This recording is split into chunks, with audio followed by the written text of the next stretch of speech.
Après plusieurs mois de réflexion, le député de Gaspé a finalement mis fin au suspense entourant son avenir politique.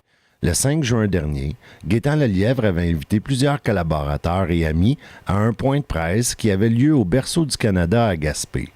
Lors de ce point de presse, il a confirmé qu'il tirait un trait sur sa carrière politique et qu'il ne solliciterait pas un troisième mandat. Il a cependant profité de l'occasion pour préciser qu'il changeait de véhicule, mais qu'il gardait la même destination, soit celle de travailler au développement de la région de la Gaspésie.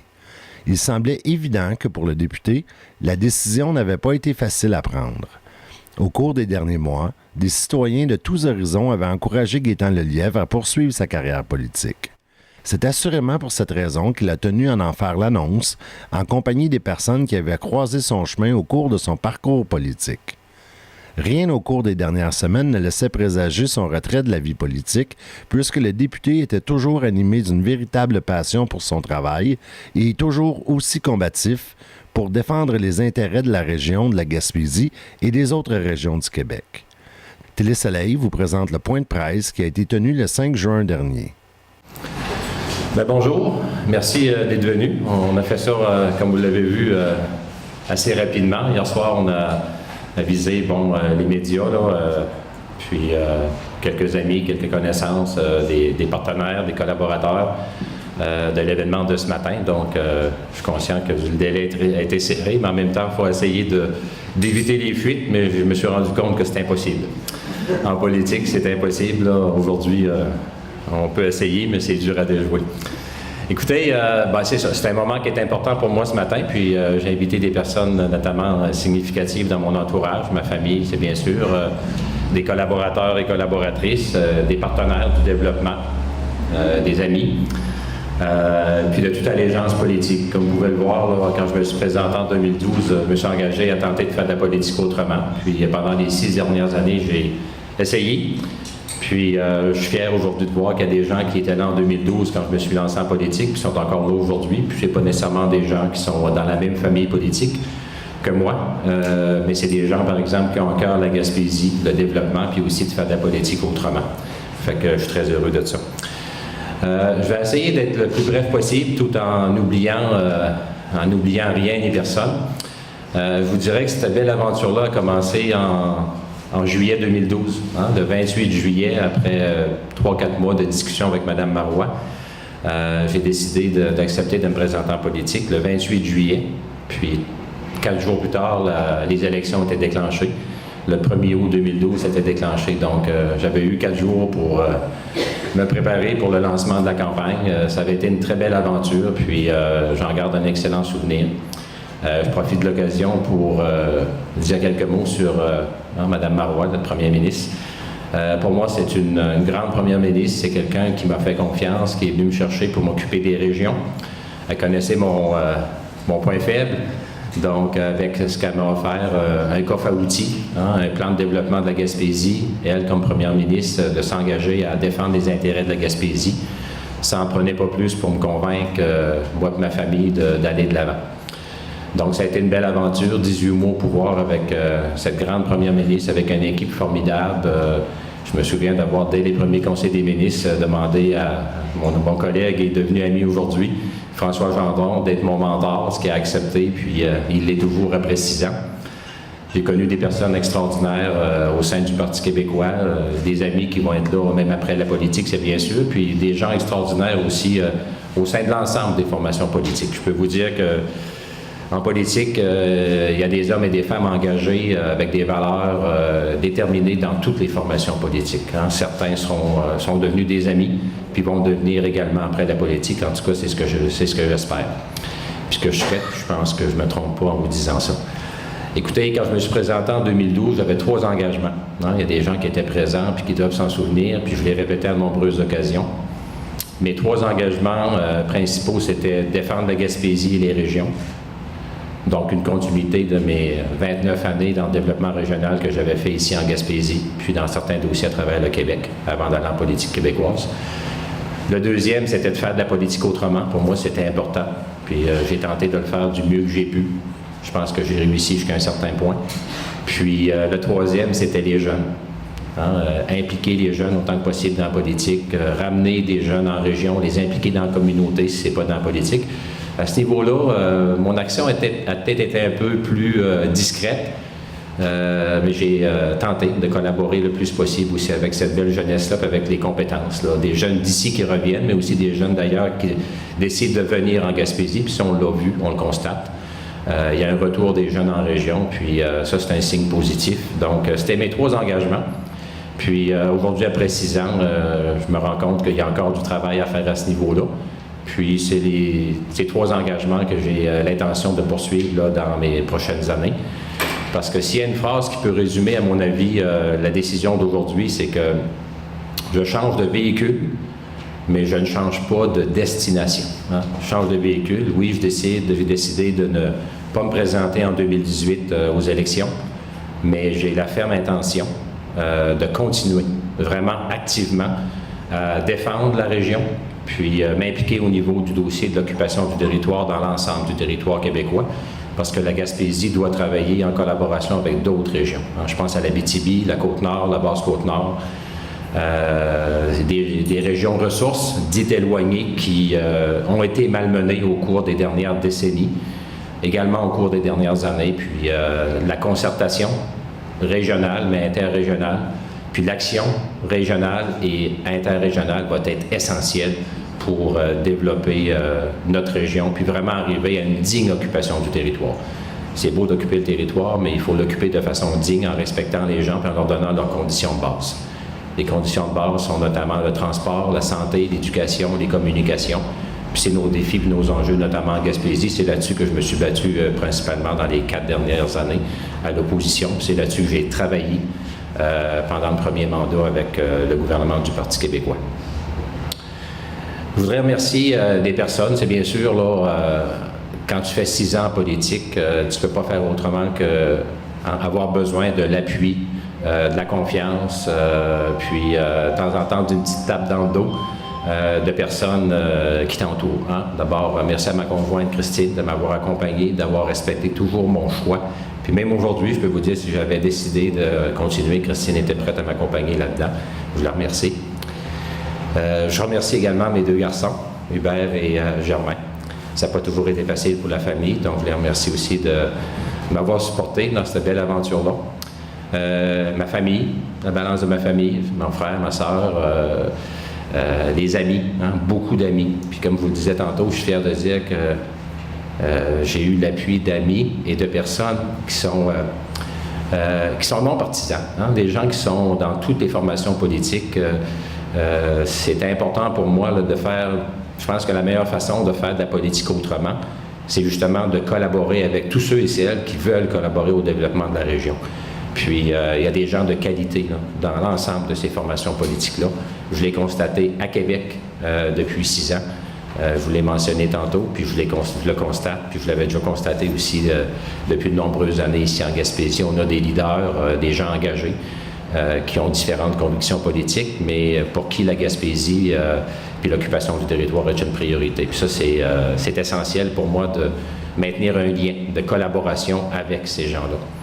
Je vous dirais que s'il y a quelque chose que j'ai trouvé difficile pendant mon passage en politique, c'est la joute partisane extrême.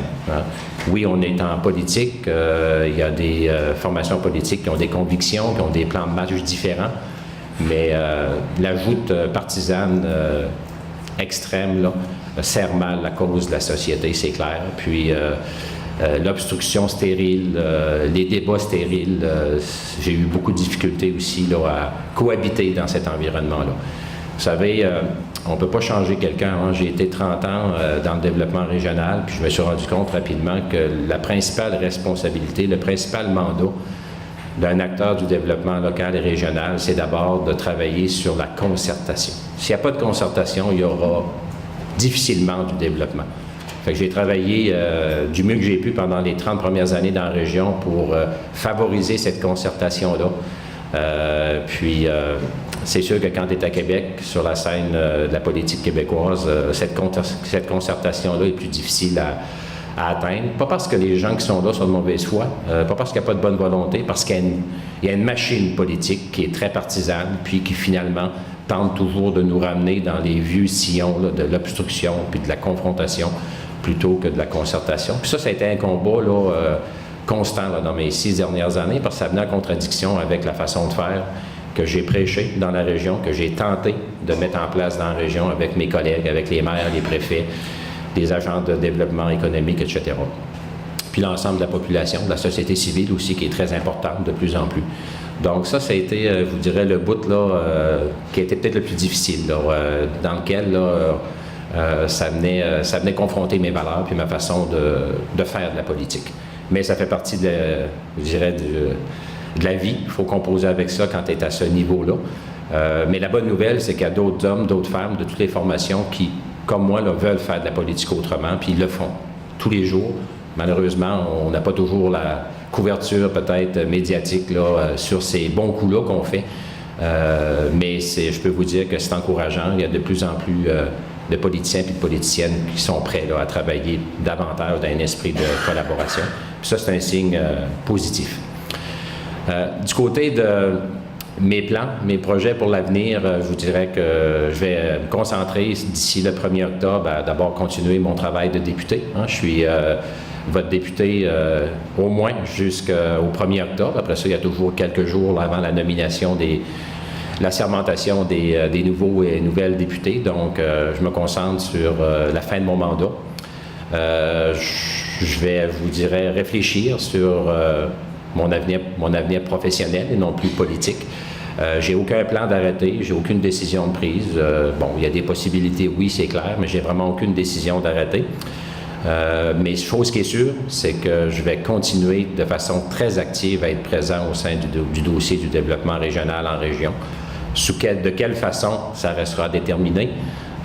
Mais c'est clair que je veux continuer là, à m'impliquer activement. Puis je dis bien activement, puis fort possiblement aussi au niveau de l'ensemble de la question du développement régional au Québec. Là, mes 30 quelques années là, d'implication dans le milieu avant mon entrée en politique, conjuguée avec les 6 années que j'ai fait à Québec, m'ont permis de continuer à développer des bons liens de collaboration étroits avec des hommes et des femmes là, compétentes, engagées, puis dédiées à la cause du développement régional. Je crois qu'il y a beaucoup de travail à faire à ce niveau-là.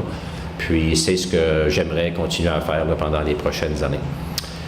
Donc, c'est un petit peu le message que je voulais vous livrer ce matin. C'est sûr que j'ai une décision qui n'a pas été facile à prendre. Elle a été longue, plus longue pour certains que pour d'autres. Mais écoutez, c'était vraiment une décision que je devais mûrir, réfléchir. Je l'ai pesée et sous-pesée dans tous ses sens. Puis je suis très à l'aise avec ma décision d'aujourd'hui, très serein. J'ai la conviction que j'ai fait du mieux que je pouvais durant les 6 années que j'étais à Québec pour défendre la région et m'impliquer au niveau de la question du développement régional et des autres défis, tant de la région que du Québec, bien sûr. Puis, je pense que pour 2018, j'ai besoin d'un certain recul.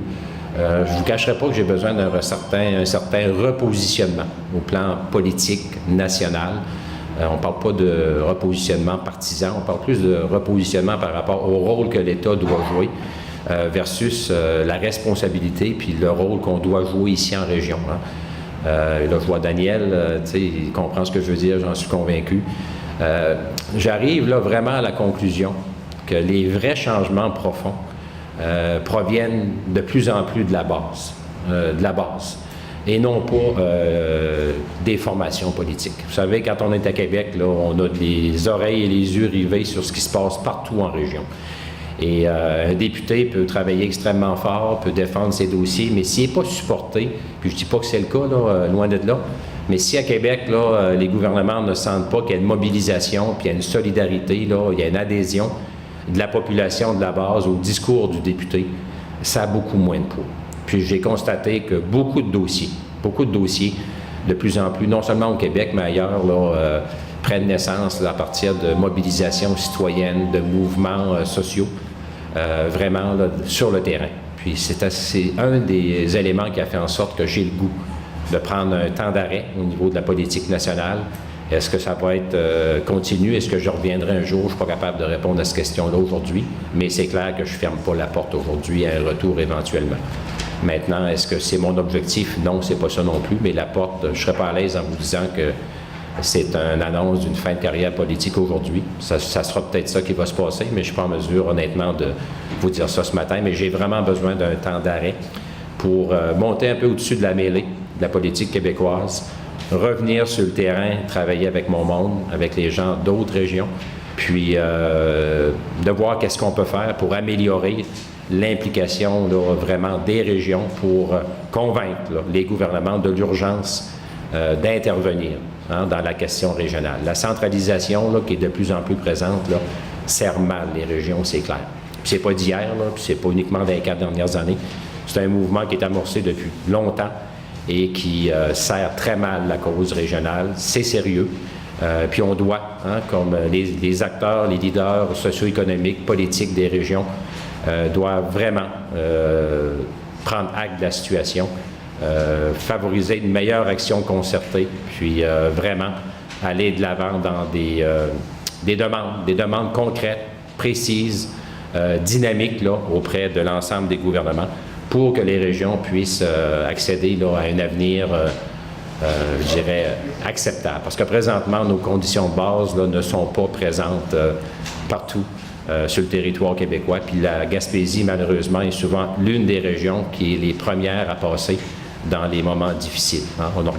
Regardons strictement nos enjeux présentement, tout ce qui se passe au niveau du transport, au niveau de la santé, de l'éducation, des communications.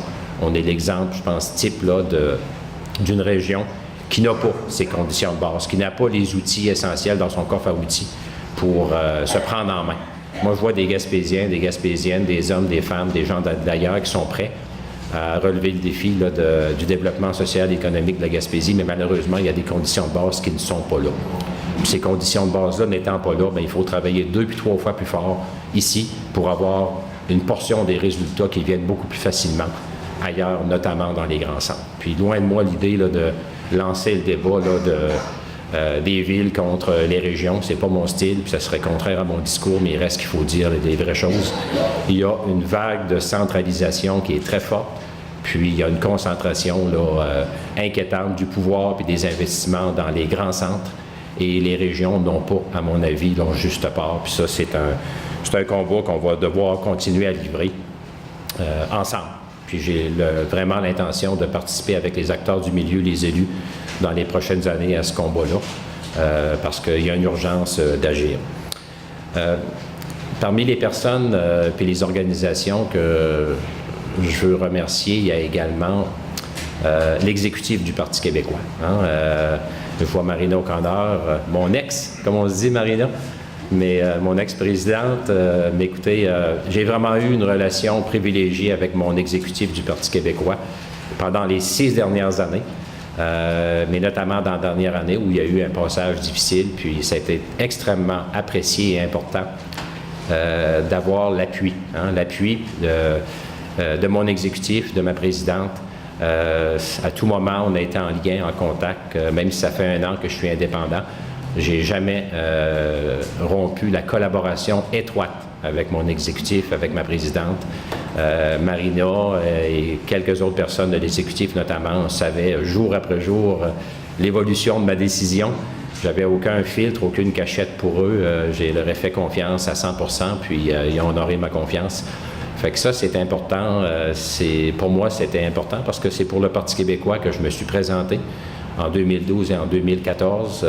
J'ai été extrêmement fier de travailler pour Pauline Marois, avec Pauline Marois et de nombreux collègues. Puis c'est sûr que le Parti québécois a toujours une place là, très spéciale dans mon esprit, dans mon cœur. Puis dans la dernière année, le passage comme indépendant n'a pas été facile, puis il faut être honnête, je ne l'ai pas choisi, ça a été imposé, il y a 1 an, ça fait 1 an en mai dernier, mais avec du recul, j'ai quand même, je dirais, constaté certains aspects intéressants et positifs, on dit qu'il y a du positif dans tout. Ça a été quand même une occasion de constater que le statut d'indépendant te donne une certaine marge de manœuvre qui est quand même très intéressante. Ça m'a permis d'abord de continuer à défendre la Gaspésie, d'avoir une visibilité accrue à Québec à cause des règles qui sont applicables aux indépendants. C'est pas juste en regard de mon poste à moi, ça s'applique à l'ensemble des indépendants. Ça te met aussi plus à l'abri de la partisanerie, à outrance, politique, qui est présente dans tous les partis. Le Parti québécois n'en fait pas exception puis n'est pas pire que les autres. Donc, ça m'a permis de prendre la distance par rapport à ça, de travailler davantage en collaboration avec toutes les formations politiques. Je l'ai déjà dit quand j'ai annoncé ma décision l'automne passé de maintenir le statut d'indépendant. J'avais l'intention de collaborer avec tous ceux et celles qui voulaient collaborer au dossier des régions puis de la Gaspésie, et c'est ce que j'ai fait. Ça a été un des éléments positifs de ce passage obligé au niveau du statut d'indépendant, mais que j'ai quand même décidé de maintenir à partir de l'automne 2017. Un des éléments les plus difficiles dans tout ça, ça a été la distance, l'éloignement du caucus du Parti québécois. Il y a des hommes et des femmes extraordinaires dans le caucus du Parti québécois. Je me suis fait des amis, comme je l'ai mentionné tantôt, qui vont demeurer, je suis convaincu, très près de nous et de ma famille après le passage en politique. J'ai vécu des belles expériences à la course à la chefferie. J'ai appuyé avec grande fierté, et je ne le regrette pas, la candidature d'Alexandre Cloutier à 2 reprises. Je me suis rallié et j'ai travaillé de façon correcte et loyale avec le chef qui a été élu, Jean-François Lisée. Mais c'est sûr que l'absence du caucus du Parti québécois, l'absence de collaboration quotidienne avec des gens formidables, puis on va parler de Véronique Yvon, on va parler de Macacoto, Sylvain Pagé, Marc Boursier, Sylvain Roy, mon voisin de comté, un homme de grand cœur, Sylvain. C'est sûr que ça, c'est le bout qui est plus dur comme indépendant. Donc, terminer mon mandat comme indépendant, oui, je pense que j'ai pris la bonne décision dans les circonstances. Se représenter indépendant, il faut être honnête, l'idée a germé. Mais je vous dirais que de se présenter indépendant, un mandat de 2 ans, peut-être minoritaire, 4 ans si c'est un gouvernement majoritaire, loin de ses collègues-là, à la limite envisager de faire une course, une campagne contre ces gens-là qui ont été mes coéquipiers pendant 6 ans, des gens qui sont des amis, des gens que j'aime, ça aurait été difficile, honnêtement. Donc, je préfère prendre un peu de recul, prendre un temps d'arrêt, puis me concentrer sur le plus possible sur les dossiers de la région et de l'occupation du territoire au niveau de l'ensemble des régions. J'espère que je n'ai pas oublié grand monde. En tout cas, si j'en ai oublié, je m'en excuse. Sentez-vous tous et toutes remerciés, ceux qui sont ici aujourd'hui principalement, puis beaucoup d'autres personnes qui, pour des raisons de distance, ne pouvaient être présentes. Je pense aux gens de la Haute-Gaspésie, que je fais un petit clin d'œil. Vous savez, quand je me suis présenté en 2012, mon comté, c'est de Grande-Rivière à Cap-Chat, Capucin, il ne faut pas oublier la localité de Capucin, Cap-Chat, les gens de la Boétienne. C'est sûr que de Grande-Rivière à Grande-Vallée, c'était un peu ma cour de jeu. Ma conjointe vient de Grande-Vallée, ça fait au-delà de 35 ans que j'y vais, donc je connais ces gens-là. Je connais les gens de Gaspé pour y demeurer depuis tout près d'une 15aine d'années. Puis mon milieu naturel, Sainte-Thérèse, Grande-Rivière, Percé, c'est sûr que j'étais connu. Mon défi, c'était de me faire connaître du côté de la Haute-Gaspésie, puis pas juste se faire connaître, se faire apprécier aussi. Puis j'ai mis, je pense, beaucoup d'efforts pour tenter de convaincre les gens du nord de la Gaspésie que leur réalité qui est très différente, que j'étais prêt à me battre pour eux. La défense, c'est des gens qui n'ont pas été choyés. On parle de transport ici, on veut avoir notre train. Là-bas, ils n'ont jamais eu de train. On veut améliorer le service d'avion. Ils n'ont pas de service d'avion du côté de la Haute-Gaspésie. Vous avez entendu ce qui se passe au niveau de la santé. Donc, moi, ce que je veux souligner, c'est vraiment de façon particulière la résilience, puis la détermination, puis la qualité qu'on retrouve dans les gens de la Haute-Gaspésie, comme ici dans le Grand Gaspé, dans la côte de Gaspé, puis bien sûr dans ma MRC natale, la MRC du Rocher-Percé. Les gens aussi, un intérêt spécial qu'il va falloir travailler pour les gens de l'Estran. Le secteur de Madeleine à Cloridum, c'est pas facile non plus. Ça se rapproche en partie de ce qui se passe dans la Haute-Gaspésie. Donc, on a des épicentres au niveau social et économique qui ont des grandes problématiques. Puis, c'est ça qui nous interpelle comme défi, tant les acteurs locaux, régionaux, les élus municipaux que la députation à Québec puis à Ottawa. Donc, c'est ce que je voulais vous dire ce matin. J'aurais eu le cœur pour vous dire un paquet d'autres choses, mais il faut respecter le temps qui nous est alloué. Je vous remercie infiniment pour tout. Puis,